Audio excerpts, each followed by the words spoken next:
وما علينا إلا البلاغ المبين. Inshallah ta'ala. Mga kaibigan, mga kapatid, isang mahalagang paksa ang ating tatalakayin. Bagamat ito ay idadaan natin sa academic lecture, itong topic na ito ay kailangan isinasalaysay, ikinukwento natin. Ikinukwento natin sa ating mga anak, sa ating mga kapatid, dahil ito ay kabilang sa ating relihiyon. Ang paksa na ating tatalakayin, ating tinutukoy, ay yung mga Ashratus Sa'a al-Kubra. Ibig sabihin, mga malalaking palatandaan ng paggunaw ng mundo. O di kaya mga tanda ng araw ng paghukom. Major signs ng Judgment Day. Ano yung mga malalaking tanda o palatandaan ng paggunaw ng mundo na doon na yung araw ng paghukom?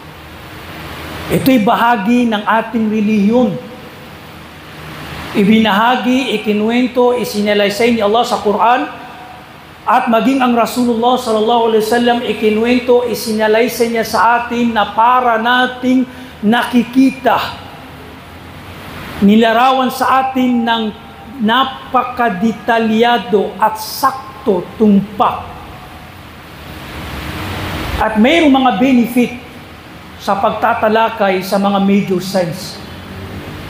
By the way, ngayon, sa social media may mga taong ligaw na mga grupong tinatanggi o hindi itinatanggi nila ang mga major sign, mga malaking palatandaan. No. Ang mga major sign na patunayan sa Quran, sa Sunnah at napagkaisahan ng ating mga ulama, ijma. So may mga major signs, mga malalaking palatandaan, na isa sa benefit nito, bunga ng pag-aaral, mabuting ibinubungan ng pag-aaral sa araw ng paghukom para maunawaan natin, maging panatag ang ating paniniwala, pananampalataya sa pagkapropeta ni Muhammad sallallahu alaihi wasallam, dahil hinulaan, inilarawan niya bilang propesiya ayon sa wahi, kapayagan ni Allah subhanahu wa ta'ala ng tunay na kanyang pagkapropeta, na kung saan itinitalyado niya maigi ang mangyayari, yung mga sign, major signs ng Judgment Day. Mashallah. At bilang paghahanda din, marahil alam natin itong mga major signs. Ikinukwento natin sa ating mga anak, sa mga susunod na generation, para hindi nawawala at napapaghandaan ng mga taong lilipas o papalit na generation. Marapat lalo na yung ating mga anak, ikinukwento natin sa kanila. Kapalit ng mga, subhanallah, mga fiction, gawang-gawang kwento o ng mga hindi mga mananampalataya, marapat kinukwento natin itong mga major sign. Una, isang araw, ang mga sahaba nagtitipon-tipon o may pagtitipon sila, nagkukwentuhan, nag-uusap-usap. Dumating o dumaan sa kanila ang Rasulullah sallallahu alaihi wasallam at sinabi niya, "Madha tadhkurun?" Ano yung pinag-uusapan nyo? Ano yung inaala-ala ninyo? Ano yung pinagkukwentuhan ninyo? Sabi ng mga sahabi, "Ya Rasulullah, nadhkuru sa'ah." Ya Rasulullah, aming pinag-uusapan, binabanggit, kinukwento, pinapaalala namin sa bawat isa ang mga major signs ng araw ng paghukom, ang paggunaw ng mundo. Nagkukwentuhan kami, nag-uusap kami patungkol sa mga magaganap sa huling panahon na paggunaw ng mundo at yung mga palatandaan nito. Sinabi sa kanila ng Rasulullah.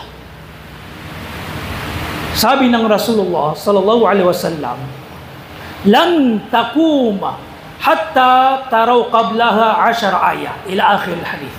Ang araw ng paghukom, ang paggunaw ng mundo, ika ng Rasulullah, hindi magaganap at hindi mangyayari maliban makita nyo ang 10 palatandaan.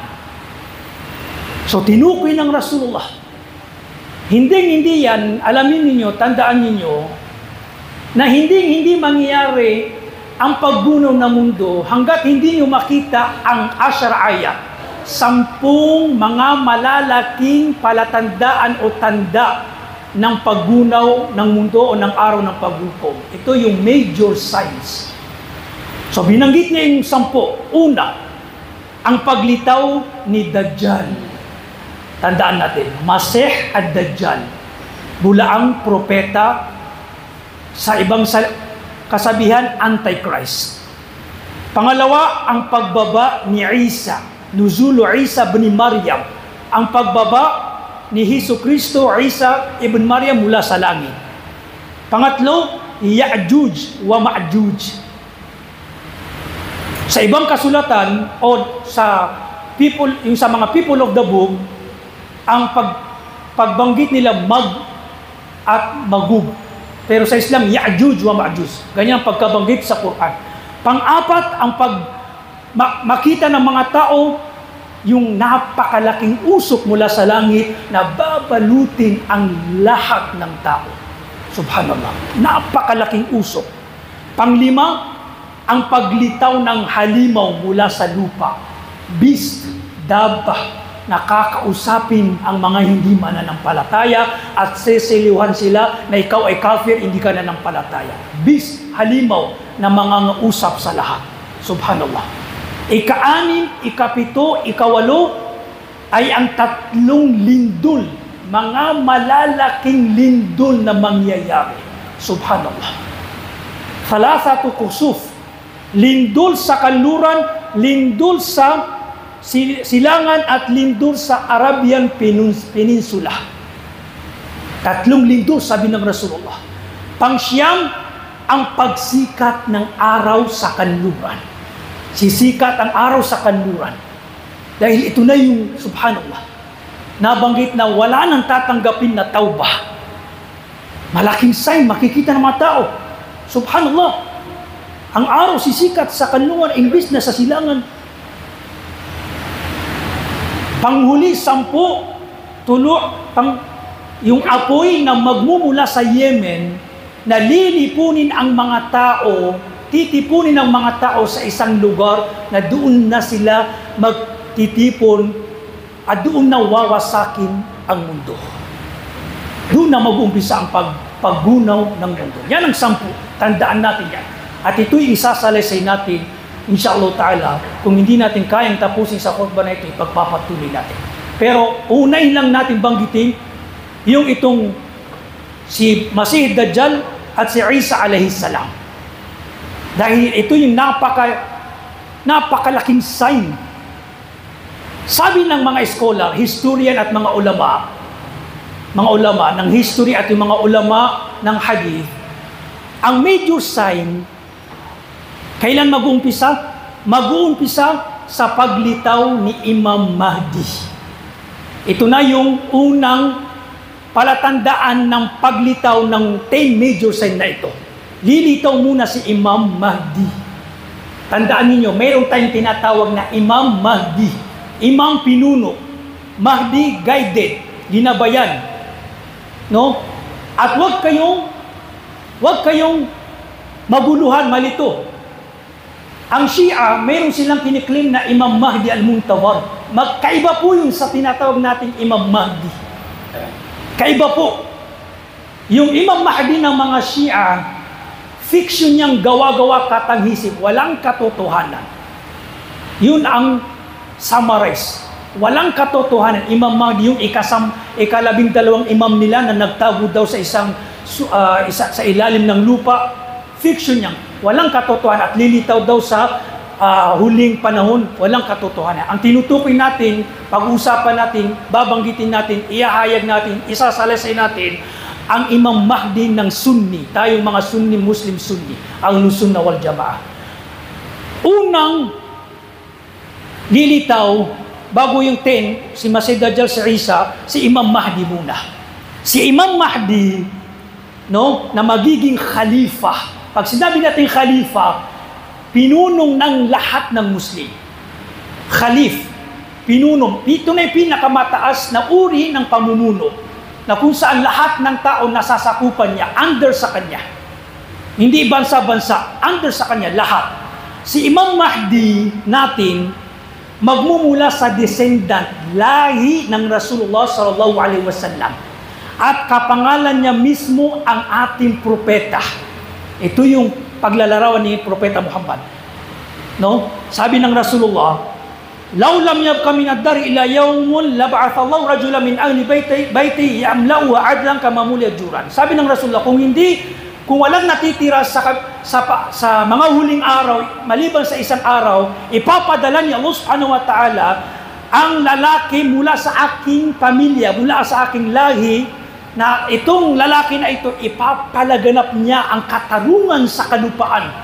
Pagkaraan ng paglaganap o ganun, ng katulad ng paglaganap ng kawalan ng katarungan bago siya maging khalifa. So meron daw lilitaw mula sa kanyang lahi, sa ibang hali, yuwati o ismi, ismuhu ismi. Kaalintulad niya ang pangalan ko mismo, Muhammad ibn Abdullah. So ang pangalan ni Imam Mahdi, Muhammad ibn Abdullah, na magiging khalifa sa huling araw. Magiging khalifa at iipunin niya, pag-iisahin niya ang lahat ng Muslim at mababawi niya ang Masjidul Aqsa, ang Filastin. Sa kamay niya, sa pamumuno ni Imam Mahdi. At mamaya kukwento natin, isasalasin natin, isasummarize natin. So pagkakaisay niya ang lahat ng mga Muslim sa kanyang pamumuno, khilafa. Si Imam Mahdi, makakatagpo niya si Isa, mashallah, Isa alayhi salam sa kanyang pagbaba. At maabutan din niya ang paglitaw ni Masih Dajjal. Subhanallah. Ibig sabihin, itong tatlo, magkakaabutan sa isang panahon. Si Imam Mahdi, si Isa, at si Masih Dajjal. Sa isang panahon, magkakaabutan sila. Sa panahon na mayroong napakagulo sa huling panahon, mga digmaan, madugong digmaan, at doon na palilitawin ni Allah subhanahu wa ta'ala si Masih Dajjal bilang dakila at malaking fitna sa umma na ito. Si Masih Dajjal. Si Masih Dajjal, mga kaibigan, mga kapatid, at itinagdan ni Allah subhanahu wa ta'ala na siya ang unang major sign ng paggunaw ng mundo. At sa panahon na ito, puro fitna, digmaan, madugong digmaan, magulo, away. Subhanallah. Nabanggit sa dakila ng fitna ni Masih Dajjal at pinagkalooban din ni Allah ng mga superpower o mga kapangyarihan na marahil salungat sa kalikasan. Nabanggit na lahat ng propeta mula kay Nuh hanggang kay Propeta Muhammad, nagbibigay sila ng babala hinggil sa Masih Dajjal. Ganyan kapanganib, kalaki ang fitna nitong Masih Dajjal. Ang Masih Dajjal, Masih, Misaya. Dajjal, sinungaling, bulaang. Kaya tinawag siya bulaang propeta. Antichrist. Si Masih Dajjal, kirat ang mata. Isa lang ang kanyang mata. Isa lang ang kanyang mata. May kapansanan ang isa niyang mata. Kaya mayroon lang isang mata. Nakasulat sa kanyang noo ang salitang kufr o kafir, at mababasa lahat ng mga mu'min. Mababasa na lahat ng mga mu'min itong nakasulat na kufr o kafir sa kanyang noo. Siya, nabanggit rin na siya ay baog, may kapansanan sa paglakad, ibig sabihin piki. Itong Masih Dajjal, sa kanyang unang paglitaw, mag-aangkin na siya ay propeta. Mag-aangkin, magpapalaganap na siya ay propeta, bulaang propeta. Pagkaraan kapag mayroon na siyang mga tagasunod, mag-aangkin siya na ang Panginoon. Subhanallah. Ganito katindi ang fitna. So, ang Rasulullah sallallahu alaihi wasallam, maaring na isa sa ulo nating lahat bago tayo magtaslim, ano yung dua? Inutusan tayo ng Rasulullah na magparami ng pagpapakupkup kay Masih Dajjal.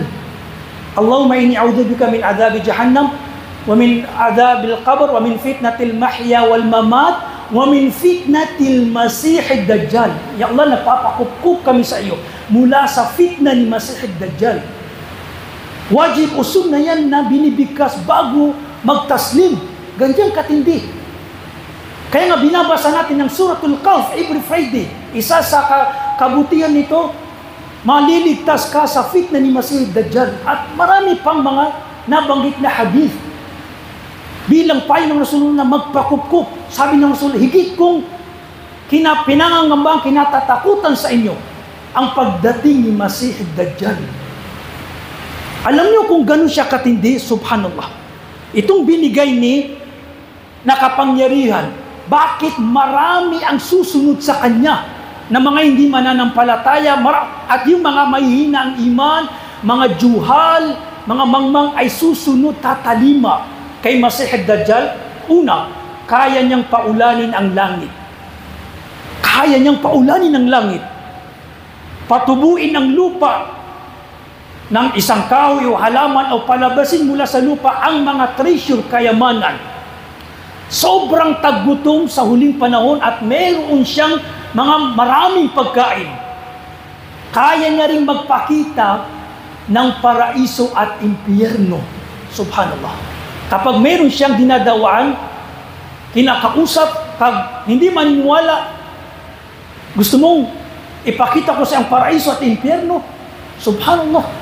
Fitna, pagsubok.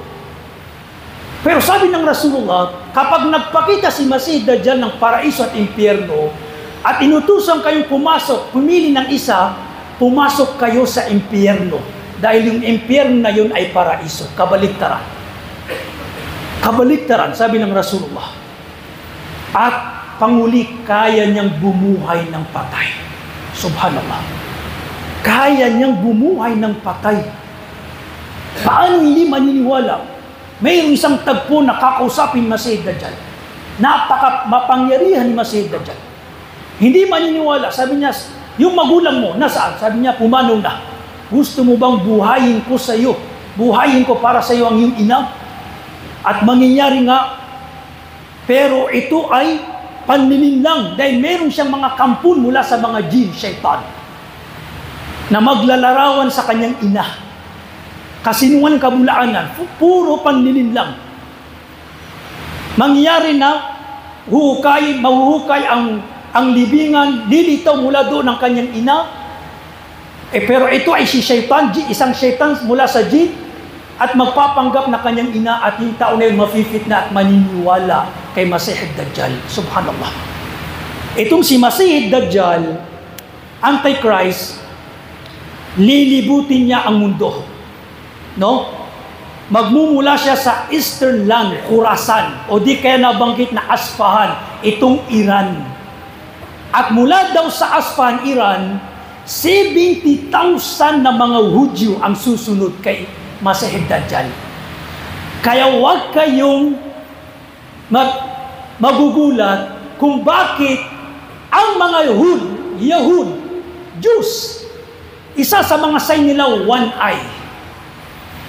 Nagbibigay tayo ng babala. Inaantay nila ang pagdating ni Masih Dajjal. Kasi alam nila na magiging tagasunod sila ni Masih Dajjal. Yang, tingnan nyo, mga Jews, mga fraternity na gawa ng Jews, may mga sign sila na isang mata. Kahit sa mga palabas minsan, subhanallah. Gusto nilang ipalaganap yan. Mga building, mga signs, ano pa man, na tumutukoy, nagpapahiwatig, hinggil kay Masih Dajjal. Kasi inaantay nila. Lilitaw si Masih Dajjal mula sa Asfahan, Iran na ito, o sa Khurasan o sa Iran, at sasama daw, sabi ng Rasulullah, sasama sa kanya bilang follower ang 70,000 nagiging sundalo laban sa mga Muslim. At iikutin niya ang maraming syudad mapapasok niya at marami siyang maaakay. Alam niyo po ba, 2 lugar ang hindi niya kayang pasukin. Mashallah. Ang Makkah at Madina. Makkah, Madina. Nabanggit sa hadith, pagdating ni Masih ad-Dajjal sa Makkah, ang mga anghel na pinalibutan nila ang Makkah, at kapag gagawa ng paraan na pumasok ni Masih ad-Dajjal, pinapalo siya ng mga anghel. Tutungo siya sa Madina, ganun din. Sa had, limitasyon ng haram sa Madina, ganun din. Papalibutan ng mga anghel sa kapahintulutan nila, hindi niya mapapasok. Tatano siya sa mataas na lugar, makikita niya yung masjid na napakaputi. Sabi niya sa kanyang follower, yan ang masjid ni Ahmad, ng kanyang tinutukoy si Muhammad, ang ating propeta Muhammad. Papasok siya ulit, gagawa niya ng paraan. Hindi na naman niya, papaluin na naman siya, hanggang sa nabanggit na ang kaya lang niya ipasok ang isang paa. Pagkaraan may lalabas niya, at mula sa paglabas ng kanyang paa ay lalabas ang lahat ng mga munafik sa loob ng Madina. Munafik, hypocrite, at walang matitira sa Madina at Makkah maliban sa tunay na mga mananampalataya. At isang tunay na believer ang lalabas kay Masih ad-Dajjal. Tunay na believer, mu'min. Nabanggit na isang binatilyo. Maglalakas loob na kausapin si Masih ad-Dajjal. Pinunta niya si Masih ad-Dajjal, sabi niya, "Ashhadu annaka Masih ad-Dajjal." Sumasaksi ako na ikaw, ang Masih ad-Dajjal, bulang propeta na binanggit ng Rasulullah. Kasi nakilala nila, yun na nga si Masih ad-Dajjal. Isang mata may nakasulat na kafir, at yung mga katangian niya.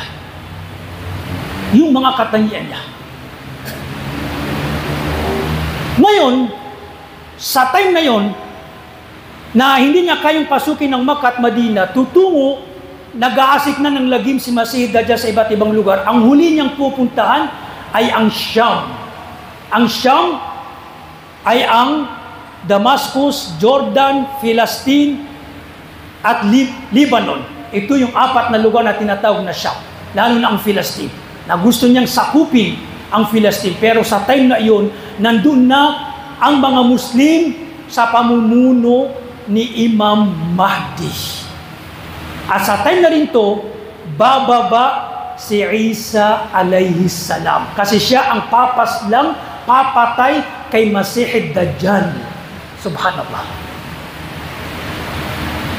Si Isa bin Maryam, bilang ating paniniwala, alam natin na hindi siya napatay ng mga Hudyo. At hindi siya naipako sa krus. Walang katotohanan niya. Alam natin yan. Wama qataluhu, wama salabuhu. Hindi nila napatay, hindi nila naipako. Bal rafa'ullahu ilayh. Ibig sabihin, iniangat niya Allah subhanahu wa ta'ala sa langit at bababa siya sa huling panahon. Dahil sa hikmah. Isa sa hikmah ng pagbaba ni Isa alayhi salam, nabanggit sa hadith, na siya ay magiging tagapaghatol ayon sa sharia ni Propeta Muhammad. Wala siyang bagong kasulatan o kapahayagan na ipapakilala, bagkus susunod siya sa sharia ni Propeta Muhammad. Papatayin ang lahat ng baboy, sisirain lahat ng krus, at ang pinakamalaking layunin ay upang pabulaanan ang pinaniwalaan ng mga Kristiyano hinggil sa Kanya. Bababa si Jesucristo at pabubulaanan niya yung mga paniniwalang doktrinang inikabit sa Kanya na walang katotohanan, na siya ay anak ng Diyos, siya ay pinako, siya ay nagkataong tao sa Kanyang Diyos. Subhanallah. Ta'ala Allah. Lahat ay ito ay pabubulaanan niya. At panghuli, siya ang papatay kay Masih ad-Dajjal. Kay Masih ad-Dajjal. Ito yung tatlong malaking sign na magagana o lilitaw sa mga huling panahon na kailangan ikinukuwento natin, binabanggit natin, dahil ito ay propesya ng Rasulullah sallallahu alaihi wasallam. nabanggit na si Isa alayhi salam, sa time na pupunta na si Masih Dajjal sa Damascus, at doon yung kampo ng mga Muslim sa Imam Mahdi, hindi nga nila kaya yung puwersa ni Masih Dajjal at yung mga sundalo. Bago mag-Salatul Fajr, mashallah, no, bababa si Isa alayhi salam mula sa langit. Sabi ng Rasulullah sallallahu alaihi wasallam, bababa idh ba'atha Allahu al-Masih ibn Maryam ila akhir al-hadith. Bababa sa isang tore na puti, isang gusali o isang nabanggit na isang masjid sa Damascus, na bitbit siya ng dalawang anghel. Bitbit ng dalawang anghel, nakikita ng mga Muslim ang pagbaba ni Masih Dajjal bago sa oras ng Adhanul Fajr, na napakaputi ng mukha ni Isa, sariwa, Masya Allah. Nakikita sa kanya na bitbit siya ng dalawang anghel, at sa kanyang pagbaba, sasabihin niya, sabi ng Rasul, kaifa antum idha nazala ibnu Maryam wa imamun minkum. Ano sa palagay niyo? Isipin niyo, sabi ng Rasulullah, sa pagbaba ni Isa alayhi salam, masasaksihan ng mga Muslim at ang imam ay mula sa inyo. Na iyon ang imam, si Imam Mahdi. Kasi sa pagbaba ni Isa, magpapakumbaba si Mahdi na ang gagawing imam ay si Isa. Pero sabi ni Isa, sasabihin ni Isa, kayo ang imam. Yun ang malaking palatandaan na ang Sharia ni Propeta Muhammad sallallahu alaihi wasallam ang kanyang i-implement, ipapatupad. At pagkaraan doon na mag-uumpisa ang tinatawag na malaking digmaan. Subhanallah, malaking digmaan. Barakallahu li wa lakum fil Qur'anil Karim wa nafa'ani bima fihi min al-ayati wa dhikril hakim. Aqulu ma tasma'un wa astaghfirullah li wa lakum wa lisa'iril muslimin min kulli dhanbin fastaghfiru innahu huwal ghafurur rahim. Bismillah, alhamdulillah, wassalatu wassalamu ala rasulillah wa ala alihi wa sahbihi ajma'in, amma ba'd. Doon sa pangyayari, ikukwento lang natin ng maiksi o ng summarize, no? Yung sa huling panahon, mga kaibigan, mga kapatid, subhanallah, fitna. Dahil lilipunin, wawasakin na ni Allah subhanahu wa ta'ala ang mundo na ito. Wawasakin na ni Allah subhanahu wa ta'ala ang mundo na ito. Nabanggit natin na doon sa paglibot ni Masih Dajjal, habang naglilibot sa maraming syudad sa mundo, mga syudad, pinapalaganap niya ang kanyang katuruan, pinapangalan na Masih, pagkaraan ay siya ay Panginoon. Sa time na ito, mayroong nangyaring digmaan sa pagitan ni Imam Mahdi at ng mga hindi mananampalataya. Sabi ng Rasulullah, sa time na iyon, yung mga bansa na dominante, superpower, nabanggit na Rome. Ang Rome dati, tinutukoy yung bansa na superpower. Maaring sa bansa natin, sa panahon natin ngayon o sa huling panahon, ang tinutukoy ang West, Russia, China, no, magdidigmaan ang Muslim at ang hindi mga Muslim. Mangyayari ang malaking, madugong digmaan. Dahil gusto ng mga hindi mananampalataya na kunin, agawin ang Palestine. Pero hindi ipapahintulot ni Imam Mahdi. Mangyayari napakalaking digmaan. Hanggang sa time na iyon, may maririnig silang magsasabi na nandito na si Masih Dajjal. Parating na siya sa Palestine. Nagtipon na sila doon para sakupin ng Palestine. Bumalik lahat doon ng mga Muslim. Nangyari yung digmaan. Unang araw, hindi nila kaya. Hanggang sa yun na nga nabanggit natin. Sa Fajr, bababa si Isa alayhi salam at nabanggit na mangyari na naman yung digmaan. At kapag nakita ni Masih Dajjal, Antichrist, si Isa, ay natutunaw siya na parang pagtunaw ng asin kapag nilagay sa isang tubig. Itinagda ni Allah subhanahu wa ta'ala, kahit ganong kalakas kapangyarihan si Masih Dajjal, kapag daw nakikita niya si Isa, ay natutunaw siya. Kaya sa oras na iyon, tatakbo si Masih Dajjal. At mananalo ang mga Muslim na banggit sa pagkawagi ng mga Muslim ang mga Jews, mga Hudyo na mortal nating kaaway, magtatago sila sa iba't ibang nilalang at itatagda ni Allah subhanahu wa ta'ala na ang mga nilalang na ito ay magsasalita. Mga bahay, mga bato, sasabihin nila, o Muslim, nandito ang Hudyo, pugutan mo ng ulo. Bato o mga bahay. At nabanggit sa hadith, isang nilalang o isang kahoy ang hindi magsasalita. Ito yung Sajaratul Gharqad, na ang sinasabi ng mga ulama, ito yung mga fine tree. Fine tree. Kaya nakikita natin ngayon, ang mga Hudyo doon, nagpaparami sila ng mga fine tree. Dahil alam nila, pinag-aral nila ang Islam. Alam nila. Nagpaparami sila ito dahil ito yung bagay o kahoy na magsasalba sa kanila sa huling panahon. Magsasalita yung mga nilalang maliban sa pine tree na ito. Na ito yung kaaway nyo. Yahud, pugutan nyo ng ulo. Mababawi natin ang Masjidul Aqsa. Kaya sa pinagdadaanan natin ngayon, ito'y pagsubok, itong nangyari sa Gaza, itong nangyari sa Palestine. Sa time na yun, superpower sila ngayon.